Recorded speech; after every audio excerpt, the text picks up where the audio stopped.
Bonjour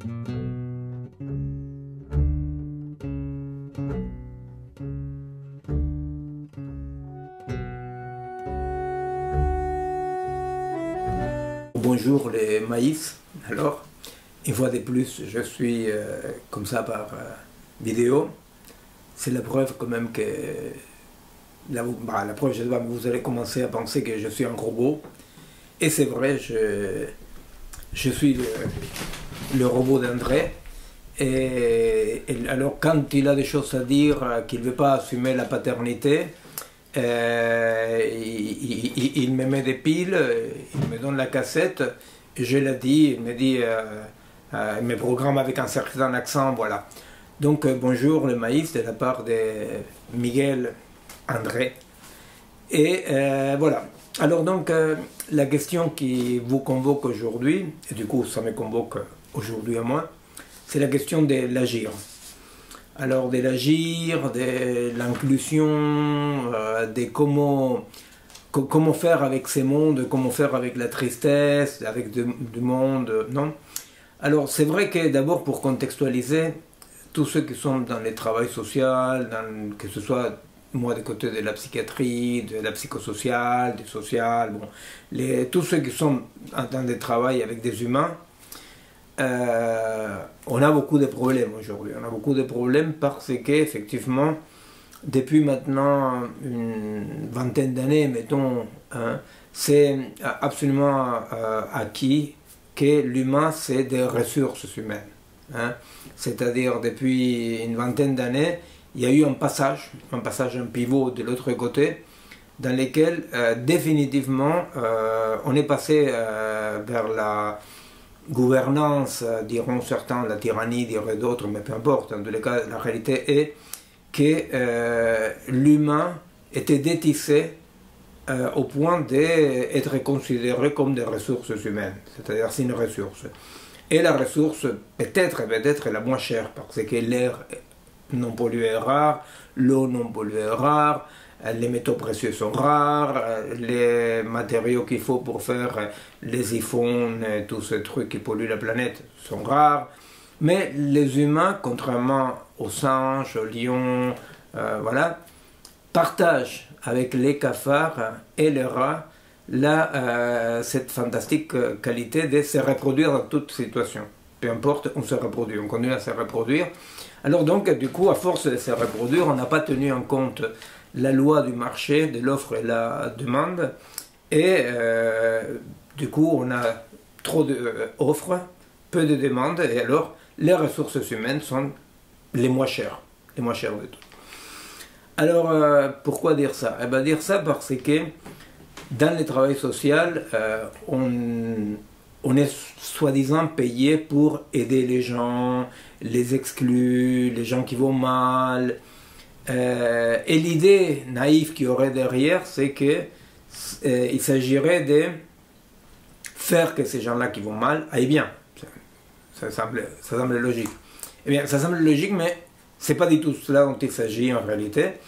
La réalité, c'est que depuis maintenant une bonne quantité d'années, hein, c'est-à-dire, il y a 20 ans, il y a eu un pivot, il y a une vingtaine d'années, il y a eu un pivot, mais bon, à la fin des années 80, en réalité, depuis un bon bout de temps, dans l'Occident, le travail social est un travail de gestion des populations. C'est-à-dire qu'on gère des populations qui posent problème, et la question de l'inclusion, la question des...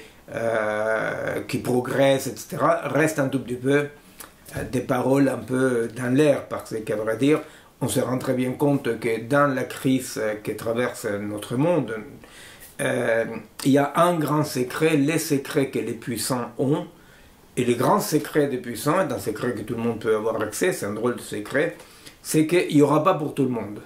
Il n'y aura pas pour tout le monde. Qu'est-ce qu'il n'y aura pas pour tout le monde? Il n'y aura pas de l'eau potable, il n'y aura pas de l'air respirable, il n'y aura pas de la bouffe non contaminée, il n'y aura pas de la santé pour tout le monde, etc.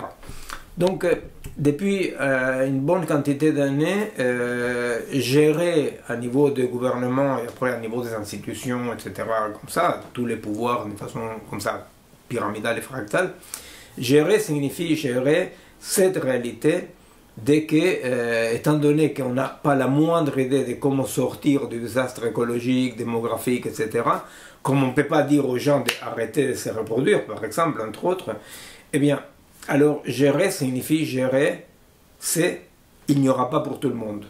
Ça veut dire quoi? Gérer ce qu'il n'y aura pas pour tout le monde, ça signifie donc que c'est très lamentable, c'est très moche, on le regrette énormément, mais le monde est divisé en forteresses et no man's land, c'est-à-dire des forteresses dans lesquelles il y en a, et des no man's land dans lesquelles chacun s'arrange comme il peut. Ça c'est un tout petit peu, c'est mélangé parce que dans les forteresses il y a les no man's land, dans les no man's land c'est par exemple un bidonville. Un bidonville, c'est un no man's land, là il peut arriver n'importe quoi, vous savez c'est 10 morts dans un bidonville, c'est une petite nouvelle, un mort dans une forteresse, c'est-à-dire au cœur de Paris par exemple, c'est une grande nouvelle. Bon. Dans les no man's land, dans un bidonville, il y a aussi des micro-forteresses qui sont tenues par exemple par les trafiquants de drogue, par les macros, etc. et des no man's land. C'est-à-dire que tout le monde comme ça, avec des étages successifs, avec des murs, des micro-murs et des murs qui entourent d'autres choses. Alors, nous en tant que ceux qui, pas par vocation en principe, c'est-à-dire peut-être certains par vocation, d'autres parce qu'ils sont tombés là-dedans, quoi, mais qu'on s'occupe des êtres humains, moi je pense que le premier constat qu'il faut faire, c'est quand même qu'on est dans un monde arrêt sur image. C'est-à-dire que l'idée de que ça va aller mieux, l'idée d'un progrès, l'idée de résoudre des crises, ça c'est du blabla. Donc quand on dit ça, bon on se suicide, ben non, il vaut mieux pas, quoique ça pourrait résoudre un tout petit peu, petitement, le problème démographique, mais bon, je ne conseille pas. En tout cas, moi, je ne donnerai pas l'exemple. Alors, quand on dit ça, on essaye d'approcher de quoi? On essaye d'approcher justement de l'action. Pourquoi? Parce que l'action est toujours sous condition d'un bon diagnostic. C'est-à-dire que si nous ne faisons pas un bon diagnostic, nous ne pourrons pas agir. Vous voyez? Il y a un philosophe que moi j'aime beaucoup, après on peut montrer les tableaux, son image, son portrait, il s'appelle Spinoza. Et alors Spinoza, lui, il dit, il existe des idées adéquates. Alors c'est quoi les idées adéquates? Les idées adéquates sont les idées dans lesquelles les rapports entre nous et une chose, les rapports sont des rapports dans lesquels, comme ce sont des rapports qu'on comprend, ça nous permet d'agir. Alors un exemple, non? Une idée inadéquate, c'est il est midi, le soleil me brûle parce qu'il est méchant, il ne m'aime pas, il n'aime pas les Argentins, le soleil. Alors là, c'est une idée inadéquate. Pourquoi? Parce que je suis là en train de me cuire, d'attraper une insolation, je ne fais rien, me déshydrater, et je me mets à chanter l'hymne national argentin pour résister au soleil qui n'aime pas les Argentins. Donc l'idée inadéquate est l'idée à travers laquelle, entre le phénomène et moi, j'ai émet une hypothèse théorique et pratique qui ne me permet pas d'agir. Alors, ça me permet de faire, que c'est la différence qu'André faisait avant qu'on commence ces blabla, entre faire et agir. C'est très important cette différence. Pas tout faire est un agir, au contraire. Alors, je fais des choses, je fais par exemple les mecs, les traders, les mecs de la bourse, tous ces vermines-là, ils font un tas de trucs. Mais ces faire-là n'est pas tout à fait ce qu'on appellerait un agir. Pourquoi? Parce qu'un agir, on revient à Spinoza, un agir, ça serait tout à coup établir un bon rapport entre moi et la cause. Alors, il est midi, je suis au Sahara, le soleil me brûle. Ah, je comprends que c'est parce qu'à midi, le soleil est dans les zéniths et qu'à ce moment-là, il y a un rapport entre cette chose-là et mon corps qui affecte mon corps d'une façon que ça me brûle. Donc, plutôt que de chanter l'hymne argentin ou faire d'autres choses, je sais qu'à midi, le soleil ne connaît même pas mon existence, mais il faut mieux que je me couvre. Bien. Alors, ça semble idiot, mais le problème c'est que dans notre société, noyé par l'information, on n'arrête pas de construire des idées inadéquates. Alors l'idée inadéquate, par exemple, pour nous, pour ce qui nous regarde, ça serait de dire, nous sommes payés pour intégrer les gens qui vont mal pour qu'ils aillent bien. Alors ça c'est une idée inadéquate. Alors donc, qu'est-ce qui se passe? on se casse, on travaille, on fait des réunions, on déprime, etc. Parce qu'effectivement, on n'arrive pas, les gens vont mal et de plus en plus mal et on ne sait pas comment agir. Et alors donc, effectivement, alors on fait un tas de choses, mais on agit peu. Alors, effectivement, c'est pour ça que je disais, faire un diagnostic, même un diagnostic un peu lourd, eh bien, c'est le début de l'agir. C'est le début de l'agir.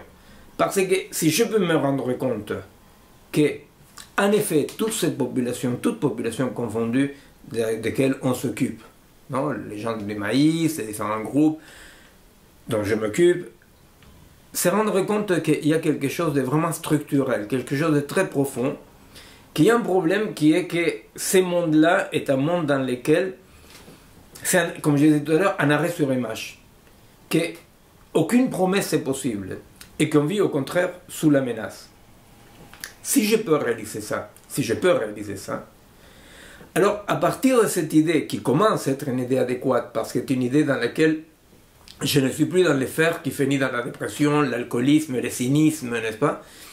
À partir de ce diagnostic, à partir de ce début d'idée adéquate, c'est là où nous devons nous poser la question, eh bien, par où ça continue? Et par où ça continue exige un certain courage aujourd'hui. Parce que l'agir d'aujourd'hui est un agir qui ne peut pas exiger pour agir une promesse. Hein? Et ça, c'est un truc merdique. C'est un truc merdique parce que on ne sait pas trop agir sans promesse. C'est-à-dire, nous les Occidentaux, on sort au moins 7-8 siècles dans lesquels on croyait que le futur allait être merveilleux, le communisme, le socialisme, vaincre les maladies, etc., etc. On allait raser gratis. Okay. Et on est passé comme ça, en triste de temps, du futur promesse au futur menace. On ne sait pas comment agir. C'est pour ça qu'il y a tant de faire. Le monde digital est un monde dans lequel on entend faire. On a des applications dans les smartphones, et alors on mesure les applications, on n'arrête pas de parler stupidement dans tous les sens, dans tous les réseaux sociaux pour dire. Mais c'est une sorte de... comme ça, les faire. Même Benjamin Griveaux, il était dans les faire, bon, ça n'a pas réussi. Et alors donc, on est quand même dans une sorte de faire qui nous noie. C'est-à-dire, ces faire-là, il y a un rapport avec quelque chose par rapport auquel il faut être conscient. C'est-à-dire, c'est cette information qui nous arrive, nous, paralysés devant notre écran, nos écrans, et de l'information arrive. Eh bien, effectivement, cette information-là est une information qui nous rend impuissants. Moi, j'ai beaucoup travaillé sur la question de pourquoi l'information rendait impuissant et quelle était la différence entre information et connaissance. Moi, je l'ai fait courte, c'est-à-dire on a travaillé là-dessus en neurophysiologie, en voyant comment la connaissance passe par les corps, des corps situés. C'est-à-dire, connaître, c'est comme les cas là du soleil pour Spinoza, tout à coup, je tiens compte de mon corps. Je ne tiens pas compte de mes idées. Je tiens aux des informations qu'on me donne. Non, on me dit, le soleil est argentin. On doit intégrer les SDF et les étrangers. Ça sont des informations. Le début de l'agir passe par dire, bon, mais moi, je suis quoi? Je suis assistant social, éducateur, psy, médecin, animateur social. Je suis quelqu'un qui est là. Où je suis? Qu'est-ce qui se passe là? Qu'est-ce qui se passe là? Qu'est-ce qui se passe avec cette réalité de qu'il n'y a aucune promesse à faire, que je ne peux pas permettre à la personne, au groupe avec lequel je travaille, de les laisser croire à une promesse? Je ne dois pas incarner la promesse, n'est-ce pas? Pourquoi? Parce que je sais qu'il n'y a pas de promesse. Alors, je ne dois pas incarner la promesse. Et c'est là où commence le problème. C'est là où c'est compliqué parce que agir sans promesse est quelque chose que, paradoxalement, pour l'individu, si nous vivons comme des individus, ne fonctionne pas. C'est-à-dire, c'est comme si pour nous, en tant qu'individus, agir sans promesse était un poids beaucoup trop grand. Alors, ça ne veut pas dire qu'il faut les collectifs pour opposer. Ce qui s'oppose à l'individu, ce n'est pas les collectifs. Ce qui s'oppose au collectif, à l'individu, c'est expérimenter les liens qui me constituent, de quoi je suis fait, de quoi est fait mon contexte. C'est-à-dire une connaissance de moi dans le monde. Non? Une connaissance de moi dans le monde. Sortir de cette idée de qu'est-ce que je peux faire pour où je suis dans le monde. N'est-ce pas? Alors, ça, c'est, disons, le premier pas. Tout le monde revendique l'idée du sujet depuis bien sûr. Et puis bien là, sûr. Toi, tu dis il faut sortir de cette subjectivité. Bien sûr. C'est-à-dire qu'on est dans un monde dans lequel, pendant longtemps, on pensait les sujets de l'agir, qui agit, etc. Et maintenant, carrément, on est dans une sorte d'ultra-individualisme dans lequel on dit qu'il n'y a aucune vérité. Il n'y a pas de vérité. Il y a chacun sa vérité. Chacun sa vérité, c'est justement un énoncé qui a l'air de brosser la bête dans le sens du poil. C'est très narcissisant, parce que ça veut dire qu'il y a un pauvre idiot qui a passé 50 années de sa vie à étudier. Il y a un malin qui s'en fout, il joue avec son smartphone. Chacun sa vérité. Alors par exemple, on dit chacun sa vérité sur la pollution atmosphérique, chacun sa vérité sur la reproduction des castors, n'est-ce pas? Peu importe. Chacun sa vérité. Alors, effectivement, on est dans cet brossage du poil, dans le sens du poil, dans lequel on incite les gens à croire en eux.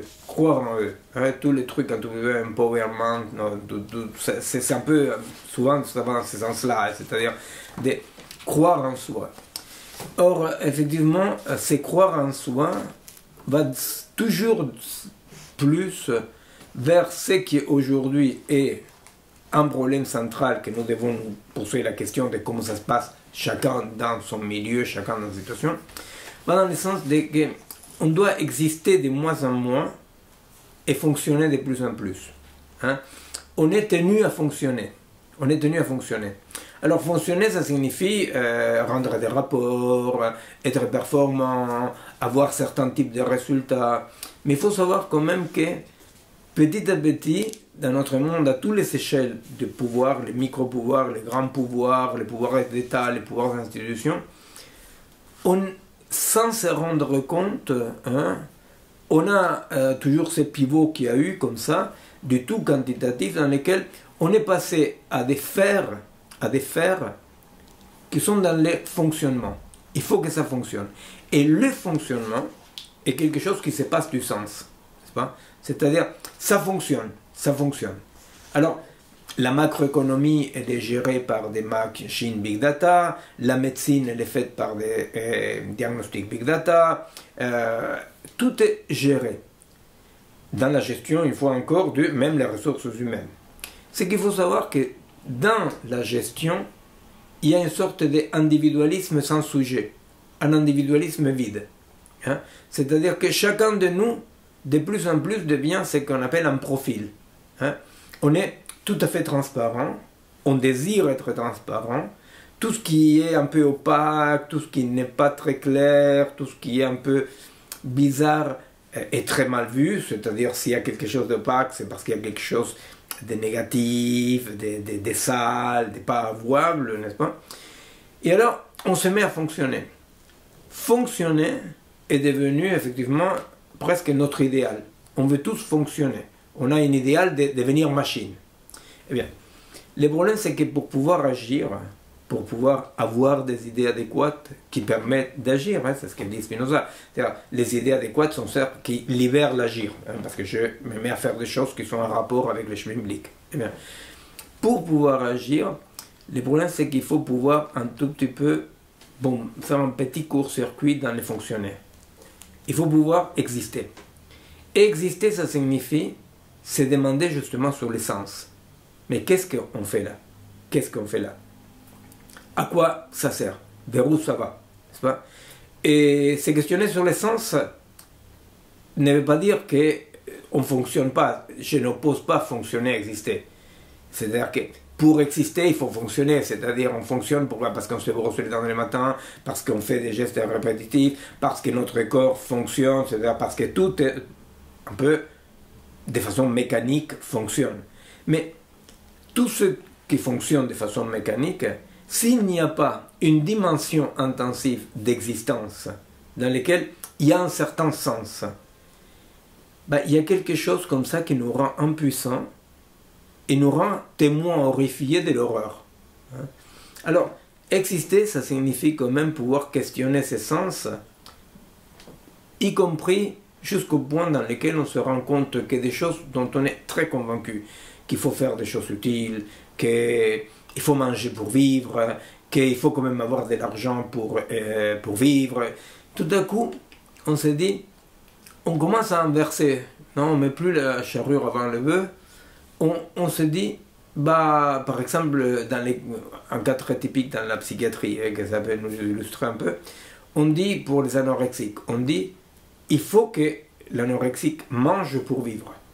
Et alors on fait tout, des trucs mécaniques, des trucs qui fonctionnent, n'est-ce pas, pour pousser l'anorexique à manger. Parce qu'on se dit, pour vivre, il faut qu'il mange. Et bien, dans un cas comme ça, nous, dans la psychiatrie, on s'est rendu compte que c'est tout à fait à l'autre côté. N'est-ce pas? On s'est rendu compte que ce n'est que parce qu'un jeune, une jeune anorexique, tout à coup, à un moment donné, permet qu'un désir, un désir c'est un truc pas très clair, qu'on ne peut pas dire ni pourquoi ni comment, et surtout on ne peut pas dire à quoi ça sert, n'est-ce pas? Quelque chose de l'ordre d'un désir émerge, et alors là, après il va se mettre à bouffer. Pourquoi? Pour suivre son désir, n'est-ce pas? Alors, ça c'est un exemple d'exister dans lequel le fonctionner est derrière l'exister, et non pas le tout fonctionner dans lequel l'exister est un truc un peu trop opaque, trop compliqué, trop complexe, n'est-ce pas? Alors, moi je pense que ça c'est... je donne des réflexions, n'est-ce pas, que je partage de ce qui aussi touche mon boulot.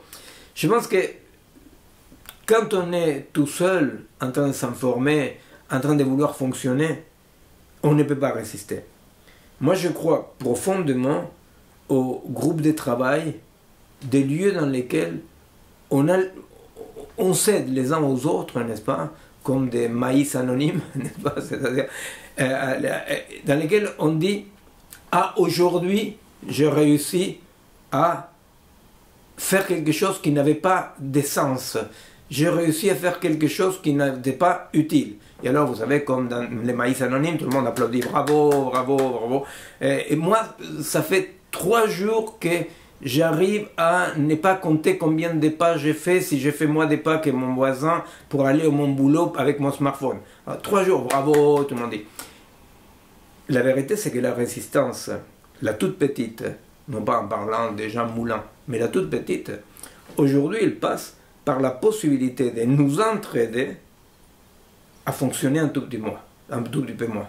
Non, un tout petit peu moins. C'est-à-dire de dire, attends, mais qu'est-ce qu'on fait là? De quoi il s'agit? Moi, je crois que c'est cet anti-utilitarisme, n'est-ce pas? C'est cette introduction d'une certaine poésie, n'est-ce pas? L'introduction d'un certain non-sens, qui sont des pratiques très concrètes. C'est pas rétablir une promesse, hein, mais sont des pratiques très concrètes dans lesquelles peut-être au moins par là il y a une petite fissure qui s'établit. Vous savez, il y a une image de la résistance qui est un bouquin de Melville qui s'appelle Barthélemy l'escrive. Hein.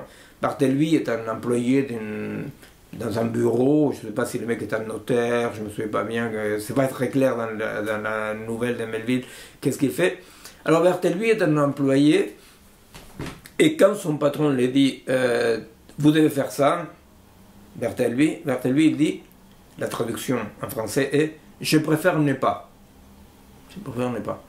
Alors il y a un patron très tolérant, qui ne dit pas mais de quoi tu parles, pourquoi tu préfères ne pas, et ne les fout pas à la porte au cul non plus. Mais cette résistance de Barthélemy me semble relever de quelque chose d'actuel. je préfère ne pas. Pourquoi? Parce que quand les gens aujourd'hui essayent de s'opposer au tout informatique, au tout fonctionnant, au tout performant, au tout évaluable, n'est-ce pas? On les dit, tu t'opposes, d'accord, propose autre chose. Quel est le piège? Le piège, c'est qu'on dit, tu t'opposes à ces modes de fonctionnement, propose un autre mode de fonctionnement. Et nous devons aller dans le sens de Barthelby. Il ne s'agit même plus de Jean Moulin ni de Che Guevara. L'époque, elle est vraiment obscure. Il s'agit juste de Barthelby. De dire, je préfère ne pas. C'est-à-dire, retourner à une intuition. Je ne peux pas dire pourquoi, mais il y a quelque chose que ça ne me dit pas. N'est-ce pas? C'est-à-dire, c'est intéressant, moi, ce n'est pas que je sois un fan de ça, mais j'ai lu souvent des récits des Français qui ont caché des enfants juifs ou des juifs pendant la guerre, n'est-ce pas? Et c'est très intéressant parce que même à Jambon, la ville où il y a eu tellement des enfants juifs cachés, les habitants et les survivants, les goïs qui protégeaient les juifs, c'est pas qu'ils disaient on était communiste, anarchiste, humaniste. Ils préféraient ne pas laisser aller les juifs à Auschwitz. Ils préféraient ne pas. Et ça, c'est quand même un niveau, aujourd'hui, peut-être très humble, mais fondamental. C'est-à-dire, moi, quand on dit, d'accord, il y a tous ces métèques qui se noient dans la Méditerranée, alors, ah d'accord, toi tu veux les aider, qu'ils ne se noient pas, qu'ils arrivent en France, en Europe, mais qu'est-ce qu'on va faire avec tous ces étrangers? Comment on les intègre? Je ne sais pas. Moi, je préfère qu'ils ne se noient pas. Je préfère qu'ils ne se noient pas. Par rapport aux sans-papiers, je préfère qu'ils soient en France. Je préfère que ne pas les foutre dehors. Je préfère c'est ne pas, n'est-ce pas? Eh bien, c'est un niveau de base qui a à voir avec nos corps. Pourquoi nos corps? Parce qu'on les ressent. C'est-à-dire que ça nous sort de cette tsunami d'informations dans lesquelles on ne peut rien décider parce que toute information contradit l'autre et on attend la prochaine information. Je préfère ne pas, et le pas, aujourd'hui, à mon avis, fondamental, dans lequel, par rapport à une situation concrète dans laquelle nous sommes, on se légitime non pas comme un sujet libre, je ne sais pas quoi, on légitime un sentiment. Je préfère ne pas. Je préfère ne pas. Vous voyez? C'est-à-dire, les mecs qui vont dire je préfère que les métèques ne soient pas là. Eh bien, en général, il va le dire parce qu'il y a un tas d'idées. Il y a un tas d'idées. De que c'est pas bien, qu'ils baissent nos femmes, ils mangent notre pain, et ils ont des idées. Je préfère ne pas, et justement vacciner contre toute barbarie. C'est-à-dire, je préfère ne pas. Je préfère, c'est-à-dire, mon enfant ne fait pas bien les devoirs, mon enfant me casse les pieds, mon enfant, je préfère ne pas lui donner une taloche. C'est-à-dire qu'il y a un moment dans lequel on dit, non, je préfère ne pas, je préfère suspendre. Suspendre. Cette suspension, à mon avis, c'est aujourd'hui le premier pas que nous, les gens qui nous devons nous occuper des gens, nous devons faire. Pourquoi? Parce que si on fait une petite historique des fonctions qu'on a eues, on se rend compte que de plus en plus, ils nous font collaborer. Ils nous font collaborer avec des chiffres, avec des fonctionnements, avec des évaluations. Petit à petit, il n'y a rien d'horrible, hein? C'est-à-dire on n'est pas en train de dénoncer quiconque. À chaque fois qu'il y a eu des projets, il y a 10 ans, dès qu'on devait, quand on recevait dans les PMI par exemple des sans-papiers, il fallait dire que c'était sans-papiers. De temps en temps, il y a des projets comme ça ne marche pas. Vous voyez, on n'est pas dans un totalitarisme.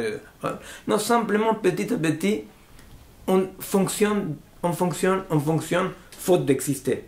Eh bien, par rapport à ces fonctionnements-là, par rapport à cette pente savonneuse dans laquelle on existe de moins en moins, on déprime de plus en plus, on se sent de plus en plus, eh bien, par rapport à ça, moi, dans cette petite intervention au maïs, moi, je ferai l'apologie de ces, je préfère ne pas, qui est la base, c'est commencer à avoir des idées adéquates, comme j'ai dit tout à l'heure. Et là, on peut commencer à inventer des agirs. Parce que l'agir, ce n'est pas quelque chose qu'on découvre, ce n'est pas une vérité. L'agir est toujours une hypothèse, un pari. Voilà.